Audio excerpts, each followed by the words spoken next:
one. Booker brings the boom.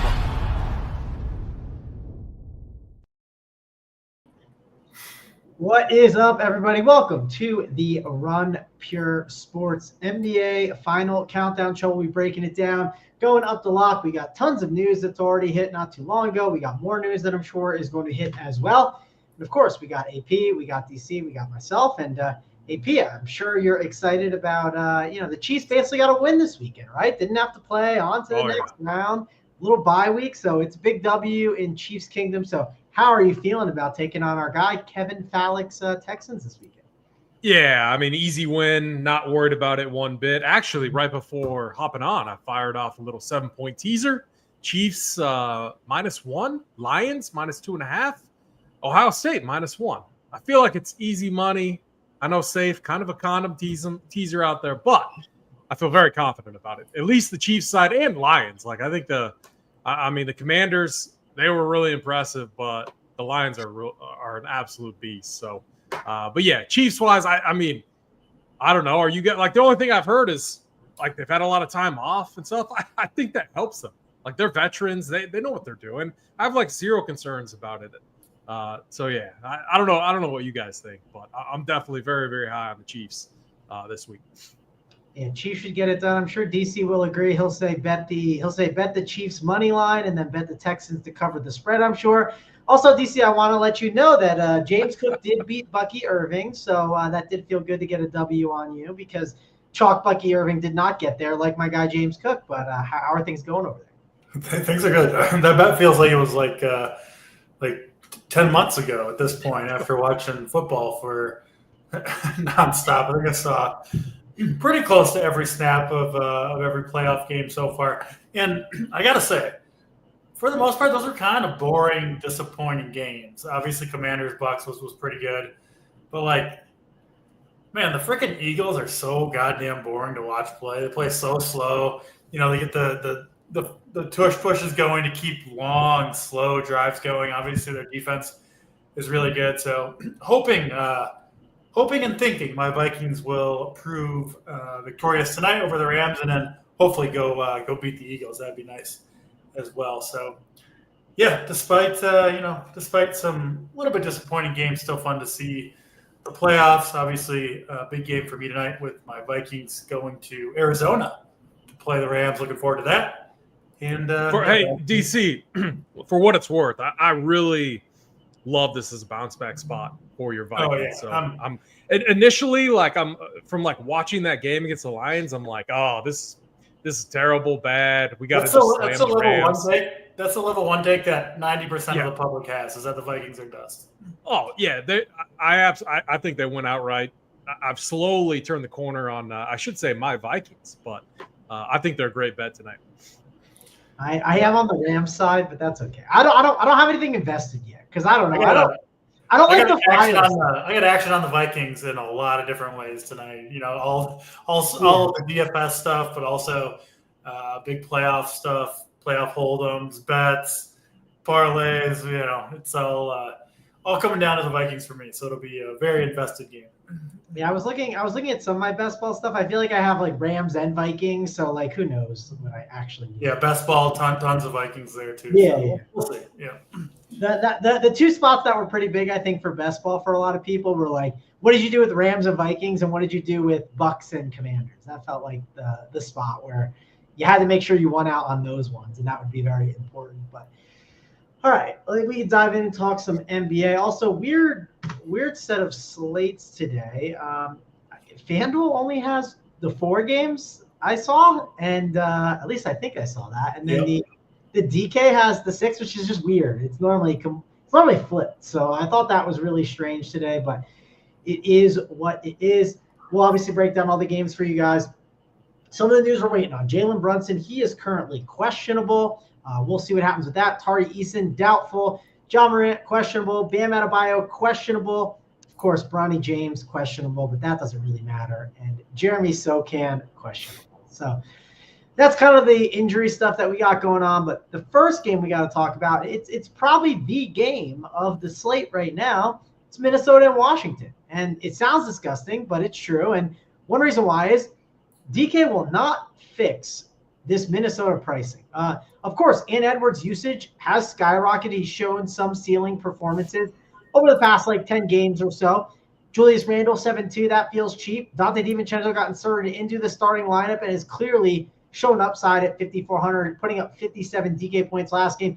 Of course, we got Rudy Gobert at 5,200, who I've been beating the drum of. That's just really cheap for Rudy Gobert. He's not 6'2", he's 5'2". And it's just crazy, though, some of the price tags we have on these guys. Naz Reid, 4.7. McDaniels, 4.2.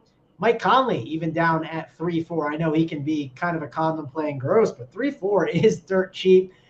Nickeil Alexander-Walker's cheaper than that. So there's a lot of plays to discuss on the Timberwolves side of the ball.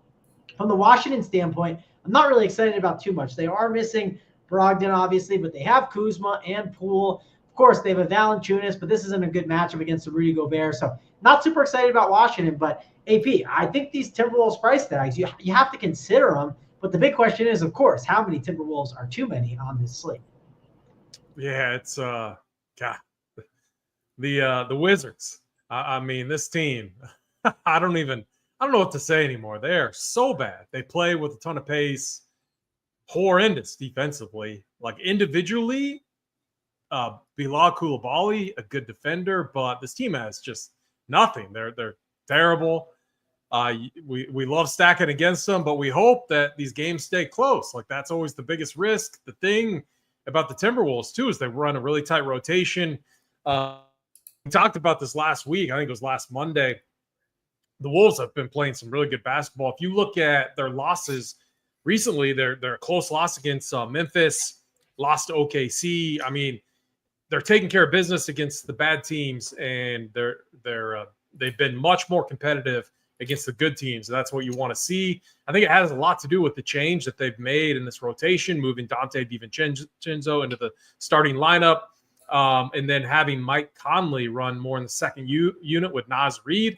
The problem, with Mike Conley, is he's going to lose minutes down the stretch to Naz and Nickeil Alexander-Walker, just from a matchup standpoint. I do think if there was ever a matchup that was ideal for a 3.4K Mike Conley with a slightly increased usage rate in the second unit to get it done, it's probably against the Wizards. You see bench players all the time smash against the Wizards because they're terrible. But again, he's not going to get blowout run. I don't even think or Naz Reid would. They have a whole another unit that they could throw in there if the Timberwolves, get up by 30 points. So that's the risk with this Timberwolves side. Now, to the pricing, when I first ran my stuff, my optimal lineup had 5 or 6 Timberwolves in there. It was just jamming in everyone against the Wizards, and so that's what makes this slate interesting. If the game stays competitive, yeah, you're going to see a lot of Timberwolves in winning lineups. If it doesn't, it's going to be a lot of chalk that busts. I do think Naz is hard to get off. That's my clear lock. 4,700, the best matchup in the world. There's no way I'm getting off Naz. I also think it's a perfect matchup for Julius Randle. Those are two pieces that I want to get very overweight on. And I haven't played Randle much at all, so I guess I'll see what DC's on. And then even for Jaden McDaniels, if you think of just perfect matchups against teams where you can rack up steals and blocks, the Wizards are an ideal spot for that. He's 4,200. I hate playing him when he's chalk, but again, 4,200. He should have a nice steal and block upside in this matchup. Really, really difficult to get away from him. And then even Dante DiVincenzo, 5,400.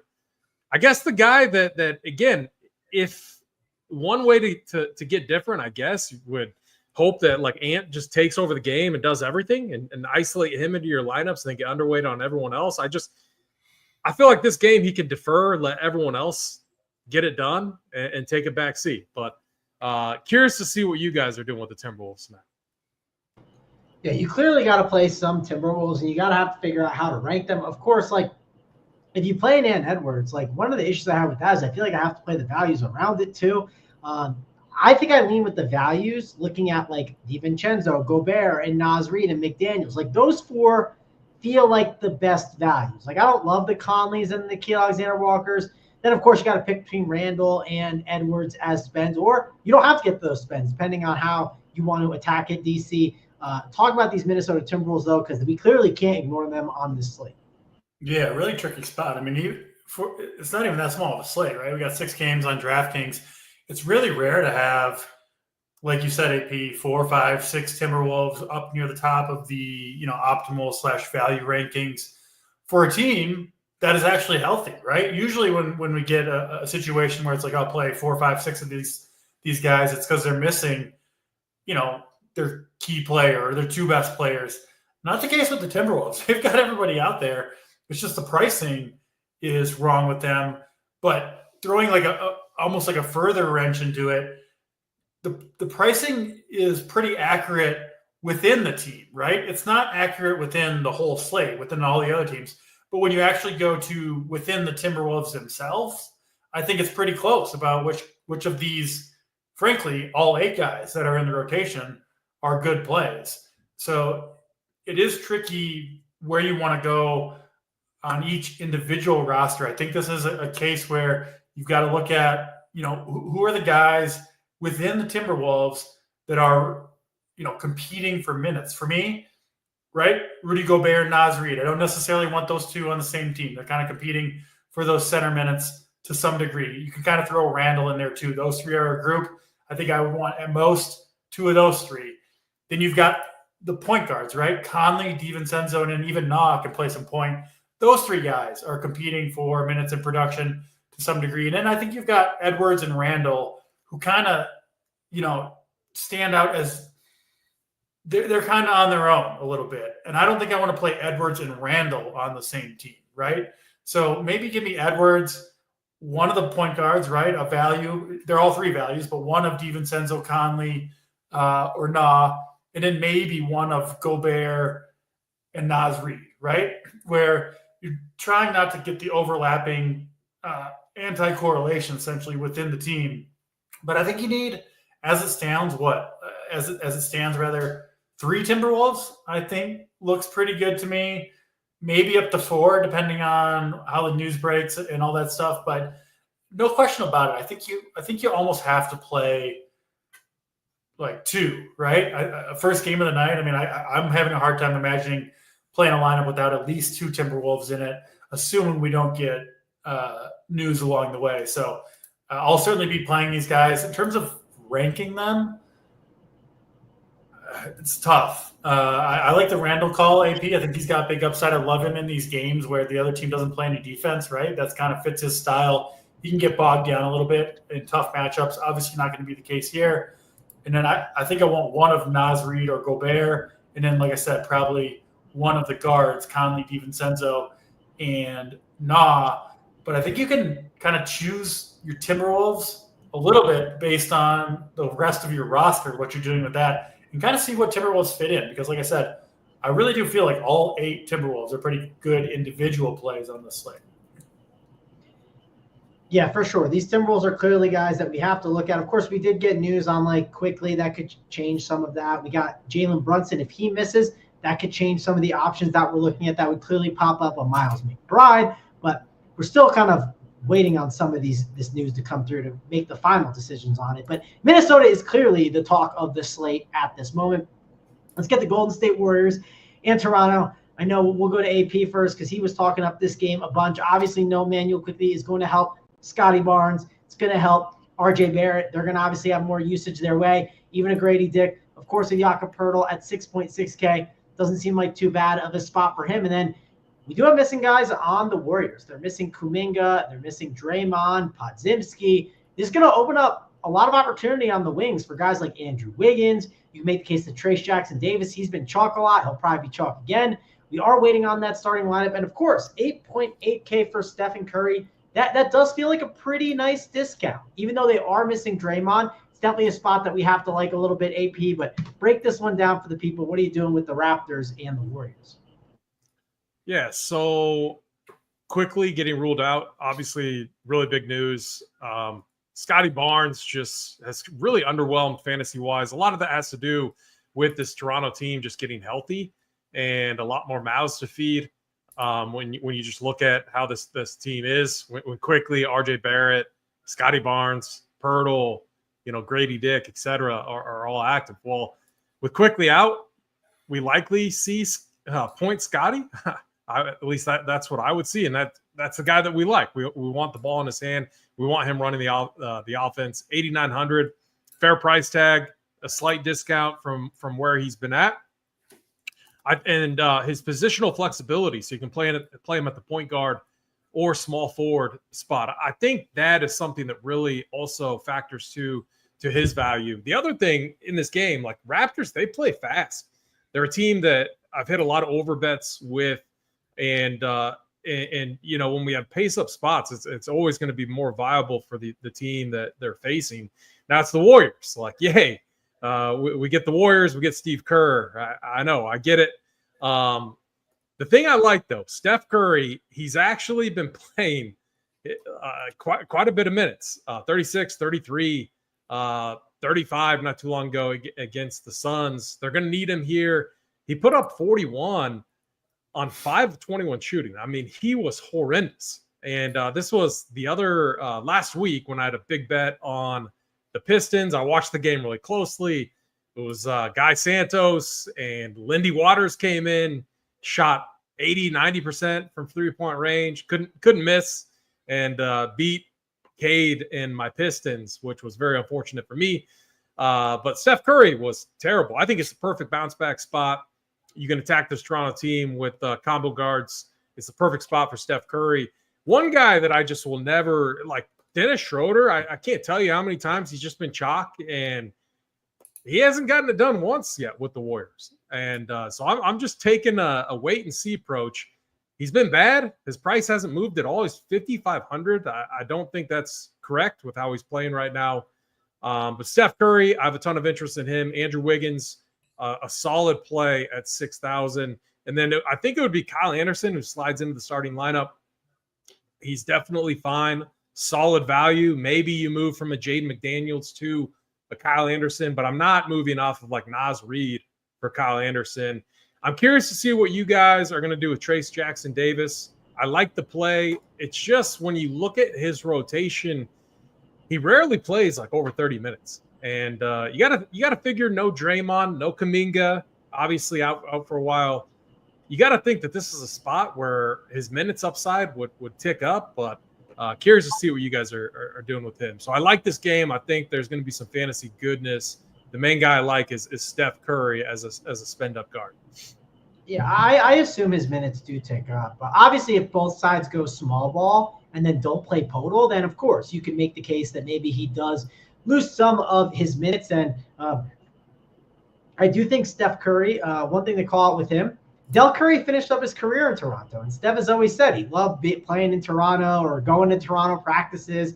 So I don't know. There's a little bit of narrative there for someone like Steph who, has a soft spot for the Raptors a little bit because of this childhood. But DC, I'll go over to you. Are you playing Steph Curry and these Warriors with Steve Kerr just doing some stupid rotation stuff like he always does, or are you looking at some of these Raptors with quickly out? Yeah, always in danger of getting rug pulled with Steve Kerr with the minutes. Like you never know, right? And so I do think the proper approach in general with the Warriors, just given how they're playing, you want to be careful when they get popular because they are one of the teams that is the most likely for your player to lose minutes for no reason at all, right? Not because they're playing bad or foul trouble. It just happens. He just decides seemingly somewhat randomly. So it does look like these guys are going to be pretty popular tonight. I do still like Jackson Davis. I think he's just got a lot of upside still at 5,600, right? Like for me, yeah, you look at the projections and the median projection, but when you get into like this price range, this 5-6K range, what I really want is, does the guy have a realistic shot at 40 plus fantasy points? And I think Jackson Davis clearly does at 5,600 in this matchup with Draymond Green out, with Kuminga out. So I like him. He's my favorite Warrior. I never play Steph Curry. To me, he just like the explosion games don't even seem to be. They seem to be less frequent and also less like must have, right? I mean, even if you just scroll through the game log, there's not. It goes back to mid-October. There's not a 60-point game on there, not once, I don't think, from Steph Curry, 60 fantasy points. So. Listen, 50 doesn't get it done at 8,800, yes. but you don't necessarily have to have that. He doesn't seem to have quite the upside that other people priced way up there do. So I'm fine with Curry. I don't know if I'll end up there. I do prefer Jackson Davis. And then I think Buddy Hield, the other guy that I really like from the Warriors, kind of depending on the lineup. But he's played big minutes recently, shooting the ball more, being more aggressive. I think they need his scoring. I think he'll be open in this game from three. So, double-digit three-point attempts in each of the last 2 games. 4,600 for Hield. To me, he has maybe more upside than kind of the cheap Timberwolves do. So Hield makes some sense. And then on the Toronto side with Quickly out, that really changes things. AP went over it, but I think Scotty Barnes is the biggest beneficiary from no Quickly, but I don't think RJ Barrett is far behind. And honestly, I don't mind pairing those two. Scotty Barnes kind of in the facilitator role, RJ Barrett more of the scoring guy, especially if you're playing, Curry, Jackson Davis. This game looks like a pretty good game stack to me overall, where maybe the minutes between Curry, like even on both sides, right? I would think there's a pretty good correlation between the minutes with Curry, Barnes, Barrett. If this game stays close the whole way, maybe you get mid to upper 30s minutes from all those guys, and they all could potentially get there together. Maybe you play the Timberwolves value with the studs from Toronto, Golden State. Would make a lot of sense for me for a possible build tonight. Yeah, I think you brought up good points with the Curry stuff. Let's get to the next game, and we'll talk about the Knicks and the Pistons, which that's a very big game, obviously. It starts at 7:30, which I should call out. The first game starts at 7, the Minnesota game. Then 7:30 is Warriors and Raptors. 7:30 is Pistons and Knicks, which the reason why we call it out is we probably do not get – I don't think we get the Jalen Brunson news until 30 minutes before. That's typically when we always get it with the Knicks. They do it at either 31 minutes or 30 minutes. There's no time to really adjust for it. Don't leave your computer today at 6:58 or 6:59 because there's a chance if you're only playing 1 or 2 teams, you can maybe make the change if you want to. But my point is this is massive news because if Jalen Brunson happens to miss this game, it will open up some value that you'll have to like. You'll obviously like Karl Anthony Towns at 10K. He'll be a very good play. You'll have to like Josh Hart, Bridges, Anunoby. The main guy, though, Miles McBride. He would be an amazing value. You would feel like an idiot if you were locked into Mike Conley and couldn't get to Miles McBride, right? So Miles McBride is going to be one of the best plays if Jalen Brunson is ruled out. Problem is you won't have that news. So you have to kind of make some adjustments. This Knicks news is massive. The Pistons, they got their normal guys. Everyone's healthy. Some okay price tags, but not a spot that I'm absolutely in love with any Pistons. Sure, you can make the case for Cade Cunningham as a spend up, but AP, talk about how you're handling this Knicks news because it's clearly a big piece that if and when it hits, it's going to change how you kind of build out your lineups. Yeah, I thought I saw something that, Brunson's going to go through warm-ups and see how he feels. I kind of think that means he plays. But again, I'm done speculating in these type of spots. So you got to just wait and see. Obviously, we'll probably get that news, like you said, right at this first game lock. So they played yesterday, and both Karl Anthony Towns and Jalen Brunson went off against Milwaukee too. It was super impressive. It was on Sunday. No one was watching that game. We're all watching NFL. They absolutely smashed, rightfully so, after that disappointing performance against OKC. They got their asses kicked. And Thibs, he got them, whipped them back into shape, and they got the job done. And Jalen Brunson, he only played 28 minutes. I kind of think he plays. I think Towns plays. And I think you see kind of a normal rotation. I do think the Pistons keep this one close. I do like have a bet in on the over in this game too. Cade Cunningham in the Garden. Don't forget to bump him up. The last time he played in the Garden was in December, 71 piece, coming off an awesome triple-double. This was on Saturday.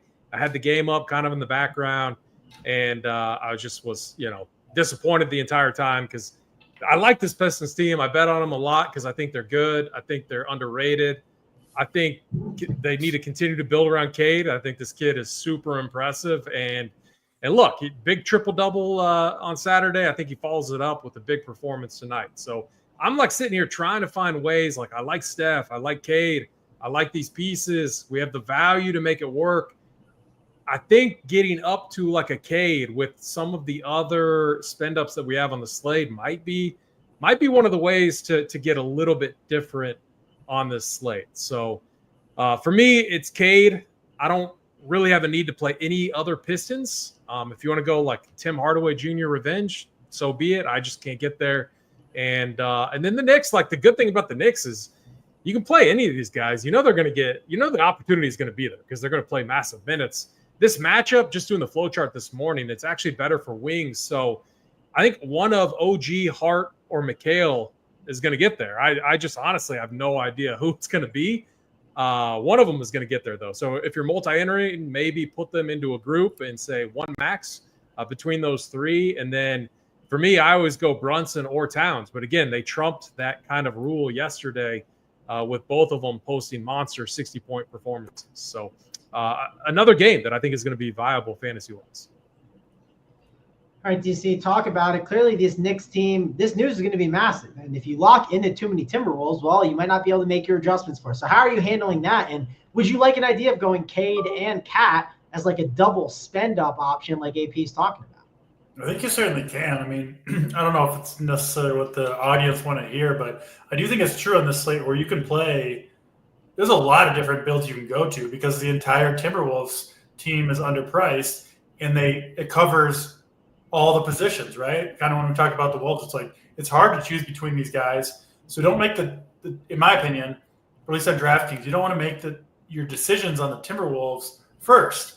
You want to make your decisions on where you're spending, whether that's Cat or Cade or Steph.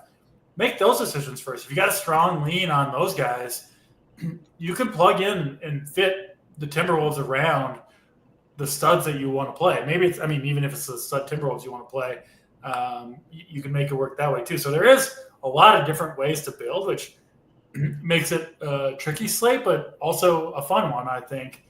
Yeah, Cade, tremendous upside. Cat is just a monster right now on this Knicks team.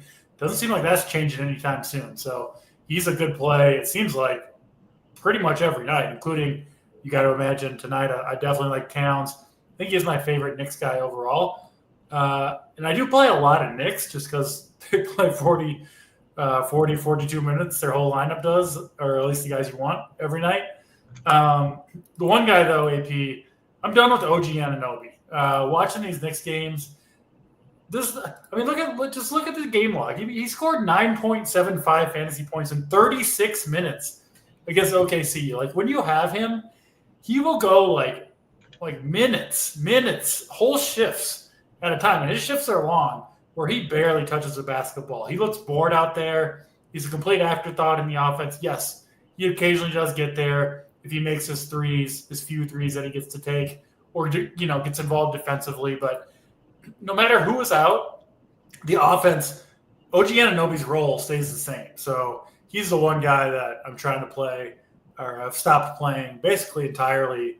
Just think he's kind of over-owned compared to the rest of the Knicks on most nights. But, yeah, the rest of them look good. I'm with you, AP. I do think Brunson plays in this game, but obviously if he doesn't, you're going to want to have a spot for McBride. Like Mangone said, if you can't play McBride, if you're locked out of him completely and Brunson ends up being out, that's not a spot you want to be in. So I do think you need to – in the second game of the night, it's half an hour later. We might get the news anyway. But you do need, I think, to make some, have some plan to get, at the very least, McBride in there if Brunson does end up sitting.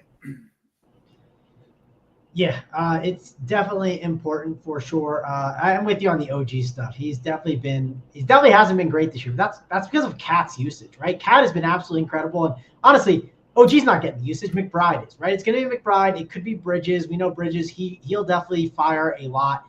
So he's worth looking at. About 30. Did you start inner excellence with AJ Brown? Can't get any passes from Jalen Hurts. He's got to calm himself down over there. No, I got it on the mail. It's on the way. It's coming through Amazon. Inner excellence. Got to read it with my boy AJ Brown. I believe Snyder has read it cover to cover 5 times already, so he can get the download from him. Maybe I can just borrow Snyder's copy. We'll have to see. Probably more Warren than AJ Brown's is. Yeah, that's pretty good. That was a definitely interesting thing from yesterday's NFL games. But did you see how he had the on page 2 all like the print and everything? Did you read it or no?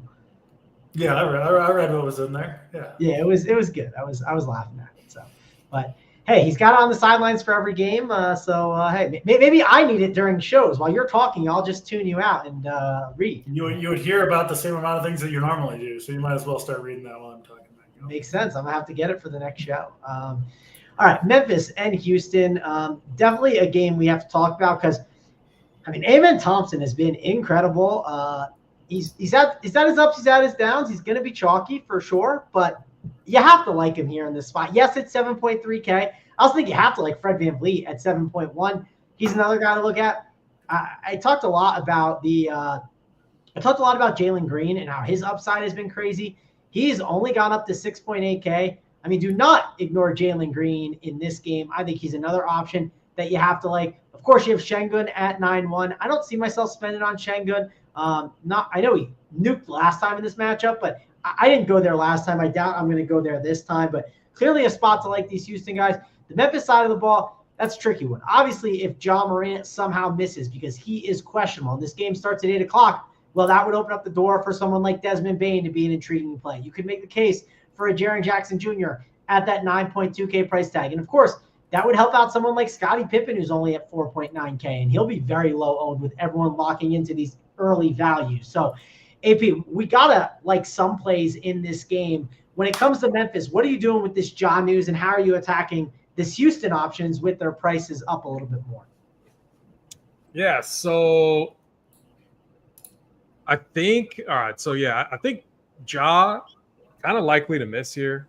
I haven't talked to my boy Memphis Doug. I should have hit him up, but I think just looking at their shoot around and everything, he wasn't there, not participating. I believe has an illness, seems to be going around quite a bit right now. So yeah, I mean, for me, it's like the Memphis side is still a disaster. The rotation's terrible. Jenkins is playing a ton of dudes.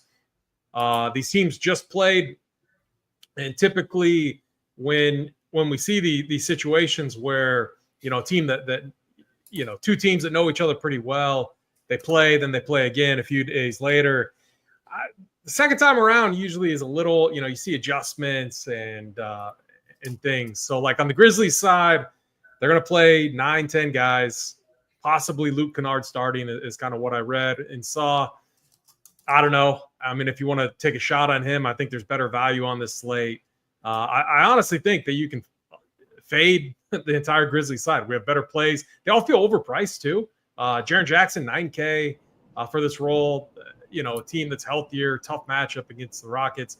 On the Rockets side, you're going to see a tight rotation again. It was Şengün who smashed. He owned Zach Edey, absolutely got whatever he wanted. Amen Thompson underwhelmed. And we talked about this. We must have been on this, breaking down this slate. Actually, I think it was Thursday maybe. Had to be Thursday, and you guys were breaking it down. And I talked about he doesn't. You were under on Amen Thompson. Yeah, he's not a scorer. He's a peripheral stats guy. Low usage. You like him in crappy matchups. The Wizards, the Hornets, like these the Pelicans, these teams that turn the ball over, don't play a lot of defense. Amen Thompson, the perfect guy to play. The Grizzlies play good defense. They play hard.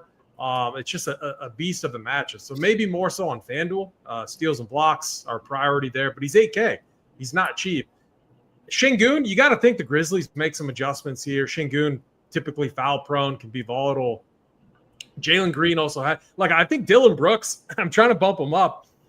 Every time he faces his former team, he chucks. We saw 15 field goal attempts. Like, he's not a shooter, and his shot's terrible, but the opportunity is going to be there. He's going to play a ton of minutes, and he always chucks against his former team. So Dylan Brooks, or Bricks, is what I call him. I have some interest in him tonight. And then Fred VanVleet at home, 7,100. A bit more volatile. It requires more of an efficient game from him.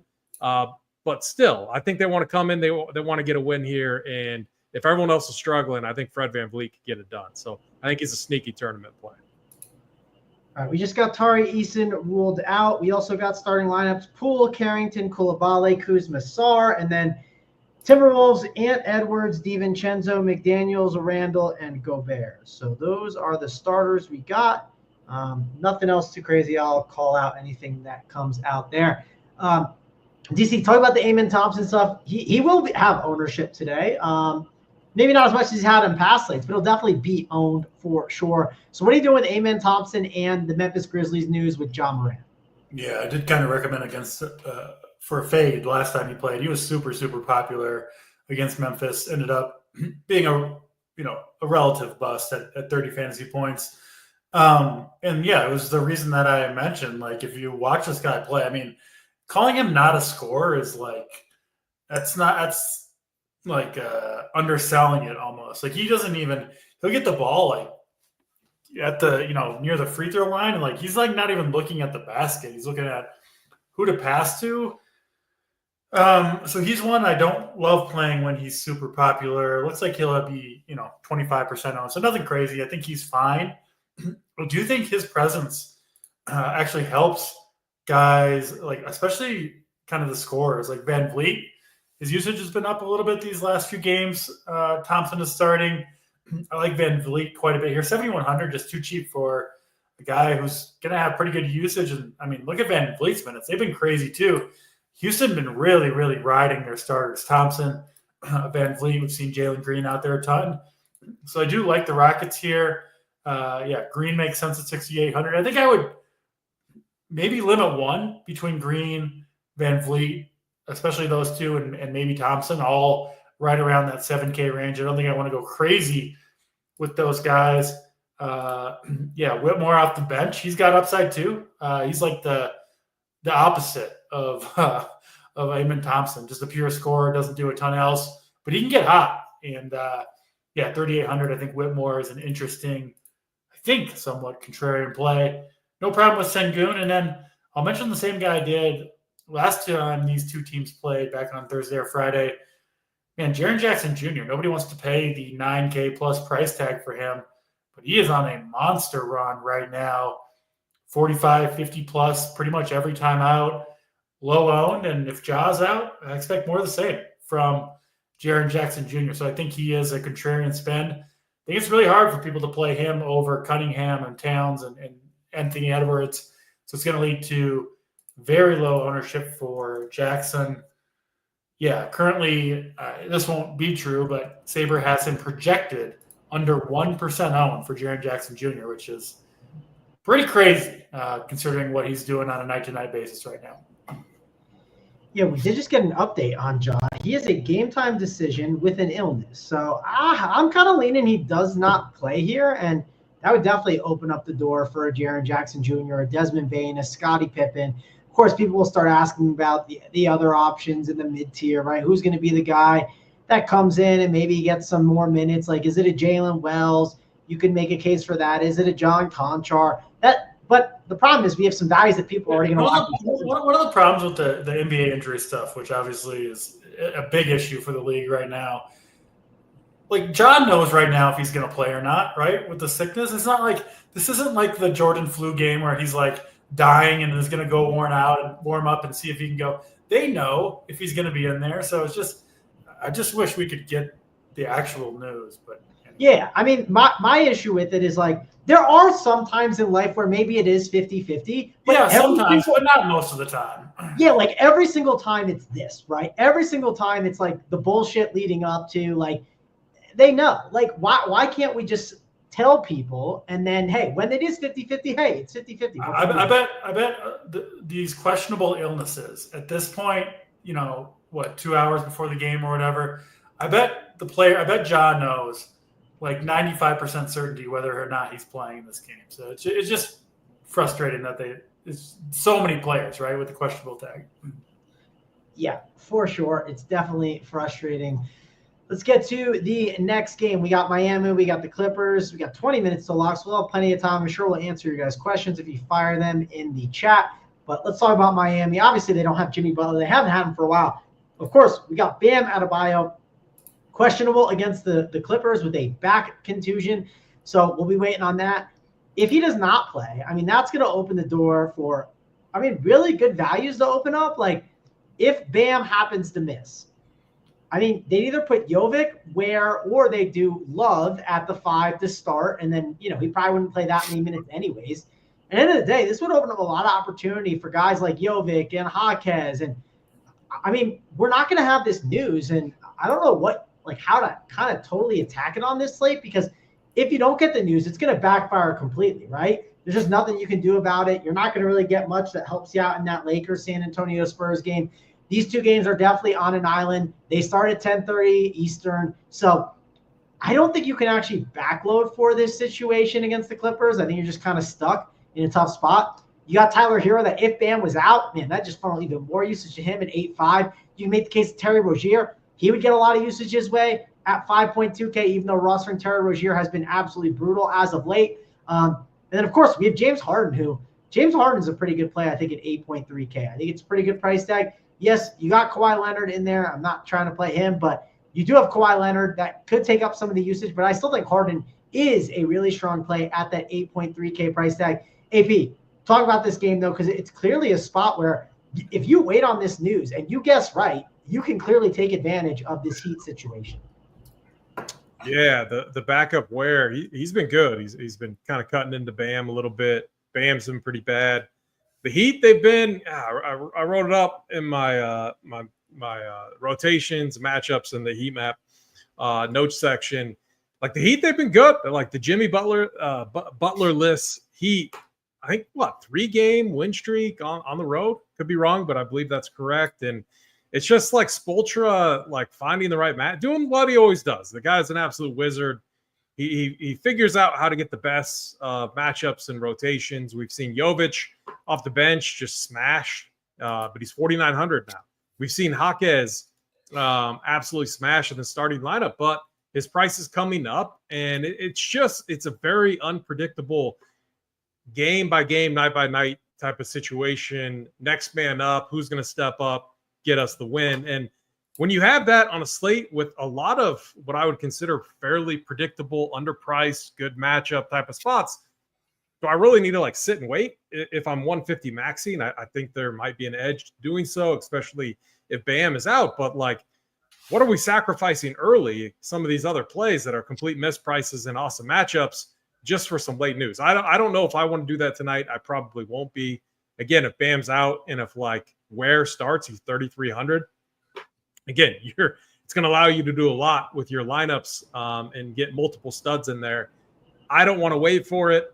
The matchup too against the Clippers, slow-paced team, not really ideal for DFS. But you mentioned Harden on the other side, 8,300. This matchup has been good, has been pretty decent for point guards.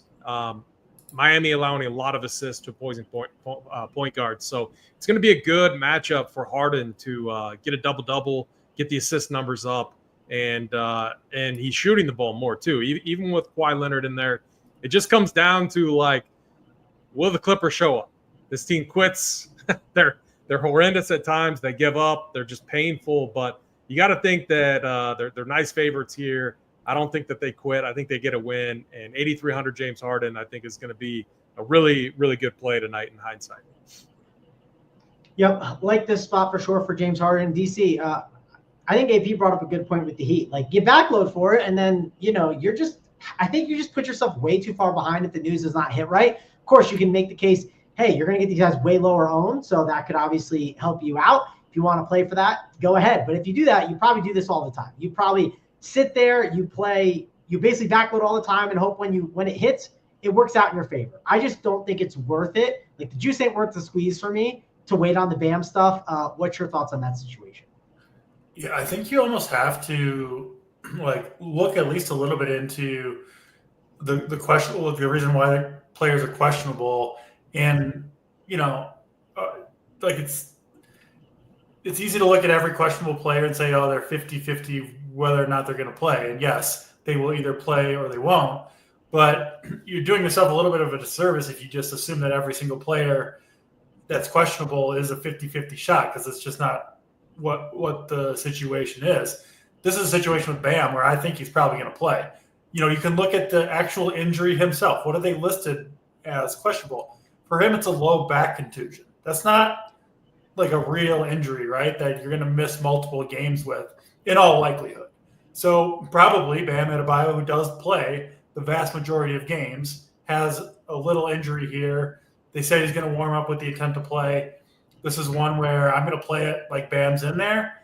And if he is, certainly reduces interest in this game overall. You could still play Jovic if you wanted to, Tyler Hero. These guys are fine plays, but I think there's a lot of good plays in the first 4 games that we talked about. These last 2, honestly, pretty – it's like DK like forgot to remove these last 2 games from the slate is what it seems like. 2.5 hours after the previous game's tip. So these probably all of the games are going to be done by the time we get these last 2 games. I'm probably not going to have many spots across my 3 or 4 lineups to swap to these guys. So I'll be hoping Bam's in there. If he's out, obviously most of the Heat would become good plays.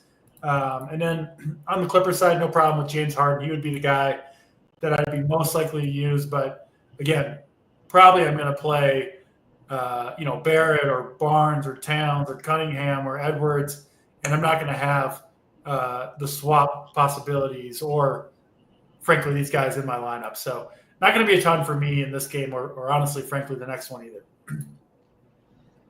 Yeah, I'm with you. Not a game that I love. I don't think it's one that you need to load up on. Let's get the Spurs and Lakers, which I do think it's a good game DFS-wise. Of course, LeBron. I don't know how he's done against Wemby so far in his career. I don't know how many times they faced off, but I'll just say this. LeBron is going to want to make sure. What? I got the numbers. 4 times. So four times, never less than 51 DraftKings points. We'll just keep it high level. For LeBron, never left it less than. Yeah, I mean, doesn't surprise me, right? Because this is like Wemby is like the next, like when we have the conversations about like the GOAT, right? Like Wemby, like 20 years from now, we'll be talking about Wemby. Is it Wemby, LeBron, or MJ, right? That'll be the conversation for sure. LeBron is going to want to make sure he shows out. I love LeBron in this spot. Also, a lot of people are playing AD, which I get why people are playing AD. We have a lot of value at like forward and guard, and you can just naturally spend up at center if you want to. I think LeBron's a really great pivot. So I'm going to play some LeBron. LeBron's definitely in a really good spot here. AP, it sounds like you dug into the numbers on this game a bit. Sounds like you know what you're doing, but I think we want to spend up in this game. I don't think we want to look at the values. I think we want to look at LeBron, AD, and Wemby and make our decisions from there. What's your thoughts on this game, AP? Yeah, both guys. So LeBron, they've both done well in this matchup. Now, again, these teams are a little bit different. The Lakers, too, obviously, with 2 games being postponed due to the fires, they've had quite some time off. They should be well rested. And look, like this is a team that's dominated at home. I think they were like 12-5 at home. Like their home record's awesome. They struggled on the road. This is a must win. They've dropped 2 in a row. Must win, get the momentum back. And I think we see the star players kind of ball out. So like my dilemma on the slate is what stars am I like? I like Curry. I like Cade. I like LeBron. I like AD. Like who? I like Cat. Like who do we prioritize? That's becoming the problem for me. If you can wait, man, I think LeBron and AD are both awesome plays. AD's had some big scores too against Wemby. It's been a matchup that's been fine. I guess maybe like you could argue a little bit tougher for LeBron trying to get to the paint, but still it's LeBron. He's going to find a way to get it done. He's going to chuck. And look, like with the Lakers, we're still seeing a tight rotation and everything. So I do definitely recommend trying to get some exposure to the stars here. LeBron, a little bit more flexible, a little bit easier to get into your lineups. I found myself under on Wemby and the Spurs side. Like the problem with like these peripheral or these secondary Spurs players is just like Wemby he just does so much, takes up so much usage, opportunity, and it just becomes really difficult. So under on the Spurs, over on the stars on the Lakers. All right, DC, curious your thoughts on it. Again, I think Lakers spends are really good on this slate. Of course, that helps you to backload where, hey, you might be able to make some adjustments with your teams. Maybe if it's the Memphis guys, maybe if it's to, some of the Heat options. But for me, I'm perfectly fine with just playing one of these Lakers in this spot against the Spurs. Between Davis and LeBron, who is your favorite option and how are you handling this game? Yeah, I like the LeBron call. He'd be my favorite play in this game overall. I'm not really looking at the values in this game, frankly. There's too many good ones with the Wolves and the Warriors. So it'll be the studs here that I'm considering. LeBron, number one. Davis, number two. Partly due to that 1K price difference is pretty significant. And then I do wonder if Wemby at this point in his career might be just a little bit matchup sensitive. I watched him against that in the game against Giannis, and like these, I don't think there's very many players that can give him a tough time, but Giannis is kind of a physical freak as well, strong obviously, and then Anthony Davis has given him at least a little bit of trouble. So I'm kind of off of the Wemby train here. Obviously, he could go off in any matchup, but I do think Anthony Davis is uniquely equipped to slow down Wemby at least a little bit. So give me the Lakers guys, LeBron, Anthony Davis. I think they are the two strongest plays in this game overall.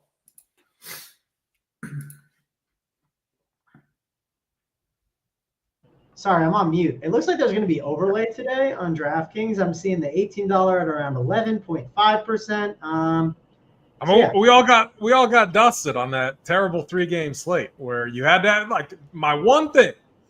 Yeah. I said that you had to get the defense right in my write-up, and so I hate defense. I hate talking about it, but I was heavy on the Eagles. I felt good about that. Yeah, for sure. If you guys want to relay though, I'm sure there's a lot of it, and of course there's tons of NFL. Are you just over there like jamming in like your entries now, man? Go just like no, I'm trying to. Do you think our guy K Fellick has to be right? Just like I'm trying gobbling up all the overlay. I've started doing that too. It's a good way to play. I know. I'm looking right now too. Yeah, I'm just trying to see like how good it could be and everything. So it looks like it's mostly going to be in the flagship 18, which that's what I was wondering. It's mainly in that. So it's super top heavy, obviously 100K to first. So like the overlay, like unless it gives you a little bit better chance to win, but it doesn't do. I just figured like because there was so much there would have been more in other spots, but there's not. So I don't know. It's just going to be that pretty much. Yeah. But okay. Anyways, let's get to questions. You guys got questions? Fire them in the chat. I asked you guys to, and I don't think we have any so far. So that's very hurtful. We didn't talk about Vassal. Do you have any interest in Vassal, AP? I just think there's better like plays in that range. Like I have Wiggins over him, same price or similar price, and it's just Wemby just takes so much. I think he's like fine if you have a read on him or if you're feeling it, but I'm not getting there. Okay. Oh, plays of the day. Yeah, we can get the plays of the day. I'll go first. I said LeBron I liked a lot, so he's a spend that I'm going to like. We have tons of value, so give me LeBron James as the play. AP, we'll go over to you. Are you ready for your play of the day, or are you giving us Devon Vele? Hey, I will say at 4 targets, one less of Marvin Mims. He did not catch any of those 4 targets. That game was terrible. Outside of that first drive, like oh gosh, poor Broncos. I mean, man, the first drive looked good, and then they just. I love everybody. I was with you, Bo Nix after one good throw. Yeah. They ended up with 7 points for the whole game. I had a feeling that the Bills were just going to stomp them. So my play of the day, I'm gonna mix it up a little bit. I really like what I saw. Well, outside of him not hitting any of those buckets, but Chef Curry, love this matchup. Fast pace, good raw scoring matchup. I think Steph Curry puts on a show tonight, and I can't say 60, but maybe gets us to that 60 piece that DC was talking about that we haven't seen from him in a while. All right, DC, who do you got? Who is your play of the day? Yeah, I like this guy when they're in these soft matchups and he can find his offensive game a little bit because when they face good teams, he is focused on his defense. But Jaden McDaniels against the Wizards, this is a time where he can, kind of showcase the offensive game that he does have. Obviously, can get involved defensively and should get the minutes here. So, like Jaden McDaniels as my play of the day. Derek B.S., king of the end zone. So, longest touchdown is the bet there for those of you with access to DK Sportsbook. If you're looking for, and we saw some really weird ones hit over the weekend. If we get one tonight, I think Naylor for the not the Wolves, the Vikings is a good shout. They run some deep stuff for him, can get behind the defense. We've seen it a couple times this season already. I like the Naylor call. I went with DeMarcus Robinson. I don't know. It's tough on a one gamer, right? I wish it was. For sure. Yeah, I was mad because I had Franklin, so I did Franklin, Bo Melton, and Zacchaeus were the three that I went with. So didn't Franklin win? No, he didn't. It was who was it? It was Curtis Samuel, I think. Oh, you got shafted. Did he get second? He must have. Yeah, he got second. So. Oh man. Brunson will play. So there you go. Oh, Brunson will play. Good. That's that's super important news, anyway. So because obviously the slate would completely change if that wasn't the case. Someone asked about Jamal Shaheed. JSU court him. Talk about Jamal Shaheed. Does anyone like him, AP? Any thoughts? Is he starting? I guess that would be the assumption. We don't have starting lineups, right? We do not for that game. Yeah, I mean, if he's starting in there, he's definitely fine. Starting point guard, decent matchup. 3,200, yeah. Yep. For sure. People talked about Bruce Brown I saw today. Do you have any interest in Bruce Brown? DC, I don't think Bruce Brown's a great idea. That's just me. No, I'm going to pass on Bruce Brown. Same. I think I'm going to pass on Bruce Brown as well. Do you guys like – oh, no, I can't make the bet now. It's locked. The Brunson stuff has me locked. I was going to bet Miles McBride's under on points, but that is locked, so I can't make a bet there. I do kind of like Bob Carrington if you want like a little sneaky-ish type of play. Good minutes, more ball handling right now too. Obviously, he's on that Wizards team that we talked about, but I got him in a couple builds. All right. Let's see. I don't think we got no other questions. No one's got questions for us. I don't want to end early, but we might have to if we. It's a fun slate. There's not many builds I don't like. Just like plugging stuff in right now. A lot of paths to go. You definitely like the slate. You like the slate way more than me. I'm so sick of these Timberwolves slates. Like these Timberwolves slates are stupid. Like these are not, in my opinion, they're not good slates. But they just got to fix the pricing. Like the pricing is just wrong. Like it's just bad. It's like it forces you to go into every slate and be like, I have to play like some of these guys. Actually, like we don't have that starting lineup, do we? For who? Well, like my one issue with Toronto is, I mean, wouldn't they start Abaji unless he's ruled out too? We still don't have that starting lineup, so he's not even. We'll get them in 2 minutes, obviously. Yeah. Do you guys have opinion on Cat and Şengün? I think I prefer Cat over Şengün. DC, do you have an opinion on that? I think our friend Jake is saying he's playing both, which I don't have a problem with, but I do prefer Cat over Şengün, yes. I think that's what he's saying, but I figured I would at least create a question out of it. But that's who I would pick. NFL Showdown. I am going heavy on the Rams. It is what it is. You can go heavy on the Vikings. I'm going more people are going to play Vikings, no, DC? That's what I do. I go the underdog and I go 4-2s more. That's just what I do. And it works out pretty decent. So. Not going to work tonight. Okay. I mean, it's definitely more of a coin flip game. So if people, I should double check. I actually didn't double check it, so I should check it. Sam Darnold's going to shut up a lot of haters tonight. That's my prediction. I like it. Are there that many haters? I mean, I think everyone agrees he earned his contract. Like he earned it. Like, are you kidding me? After the Lions game, the haters were out in full force. Darnold's never had it. He's a bust. Yeah, he's coming to play tonight. I mean, I was hating on Darnold in like week 7, but I stopped. I realized I can't do it anymore. It's just not. It's not allowed. He's proven he's going to get a deal, and we'll see how he is without Kevin O'Connell. Though. I got 38-10 Vikings. 38-10 is pretty crazy. And that's 38-10. Not a homer take at all from DC. Not at all a homer. 38-10. Why not?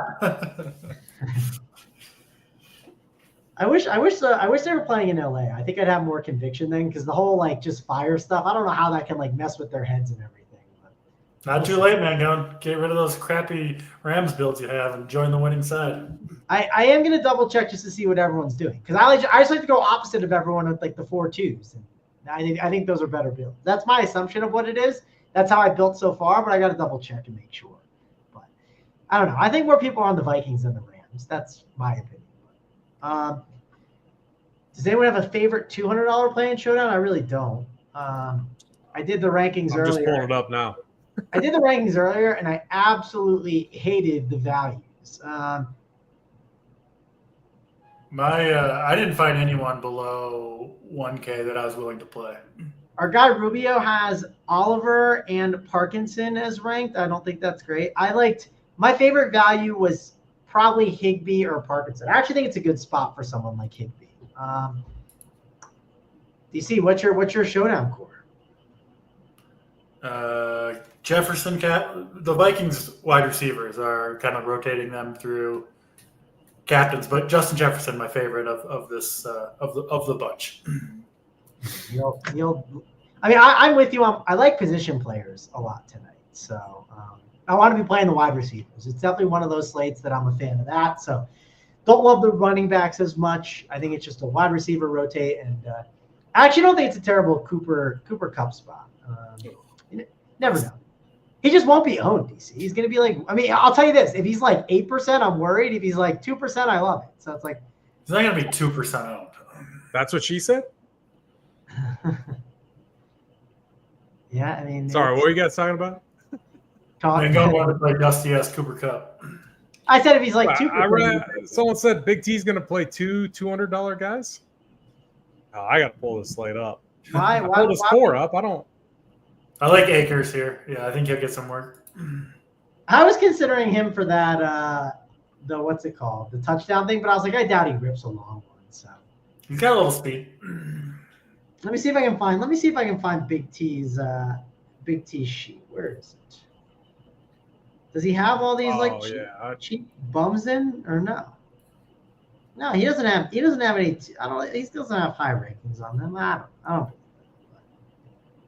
I didn't watch the show. I'll admit, I did not watch the show today. Oh yeah, no, he likes some of these guys. You got Hunter Long, Davis Allen.